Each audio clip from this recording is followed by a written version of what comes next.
第二卷冰花尖角乘以梦幻龙，第7章木寇达如愿似偿的泡了个澡之3 EP66。大家好，我是四哥。上集说到，在我把浴缸给买到手后，我就到郊外去泡了个久违的澡。而接下来又会发生什么事情呢？就请继续看下去。希望大家拉开下面的留言区一起讨论。还没订阅的大家，麻烦按赞、订阅、分享，开启小铃铛，更新后就会收到通知。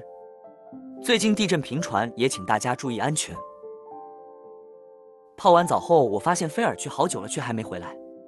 我和11一起等待菲尔打猎回来，但完全感觉不到他踏上归程的气息。我想他应该是不至于忘掉我们才是，反正很闲。而菲尔回来时大概又会喊饿，钱翠边做饭边等他好了。至于要做什么呢？看看手上既然有大量的血角公牛肉，就有点想吃那个做起来快速、吃起来美味的牛颈。这么说来，以前偶尔就是会毫无理由的想吃在下班回家旁的牛颈店呢。那个沾上微甜酱汁的牛肉与白饭实在美味啊！只要把料盛在饭上，就立刻能吃。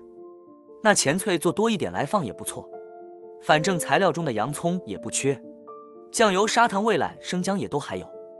不够的料理酒与高汤颗粒就用网络超市购入。首先将血角公牛肉切成薄片，这次我打算来做2个锅子份的牛颈料，所以要切出大量的肉片，然后把洋葱切成月牙形，再来把水、酱油、砂糖、酒、味榄、高汤颗粒、生姜倒在锅子里煮到稍微沸腾，接着将洋葱加下去，煮到变透明时，把肉片放进去一起煮，并注意不要让肉片粘在一起。有浮渣冒出来就捞掉，用小火煮10分钟就完成了。这股香味会勾起食欲呢。我是吃了一口，肉煮得很入味，洋葱也是柔软又可口。我用2个锅子煮的分量很多，应该够吃好几餐了。但都调理了这么多的分量，菲尔却还是没有回来。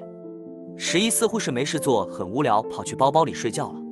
看来还有时间，就再多做一道菜吧。之前曾想过，要是有了牛肉，就想要煮那道菜，所以我打算现在来做。至于那道菜就是炖牛肉。虽说如此，我做的炖牛肉并不需要从炒面糊开始做，毕竟很麻烦。虽然还是需要炖煮时间，但预先做好，等有空时再来炖煮也行。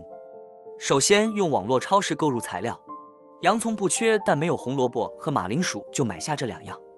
另外我记得奶油也还有，而西红柿酱和清汤快没了，便一并购入。再来还得买重要的罐头多蜜酱与葡萄酒。好，这样材料就齐全了吧。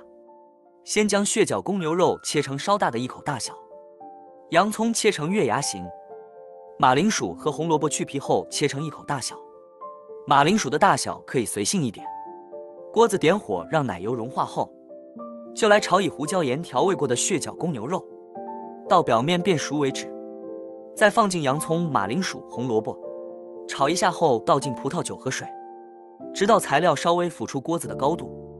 接着也丢下清汤块后就开始炖煮。在捞掉浮渣的同时，将马铃薯与红萝卜炖煮到变软为止。若马铃薯与红萝卜煮软了，就倒进多蜜酱与西红柿酱，再炖煮20分钟。待所有材料入味后便完成了。也可以在最后加入奶油作为提味之用。来尝尝味道，果然用罐头多蜜酱就能轻松地做出美味的炖牛肉。若还要自己按部就班的用奶油和面粉炒出面糊就很麻烦，而且炒焦就宣告失败了。还是用罐头多蜜酱比较轻松又不会失败。不过再炖久一点可能比较好，不但材料会更入味，肉也会变软。结果连炖煮料理都做好了，菲尔还是没有回来。我把刚做好的炖牛肉收进道具箱里，心想那家伙到底跑去哪了？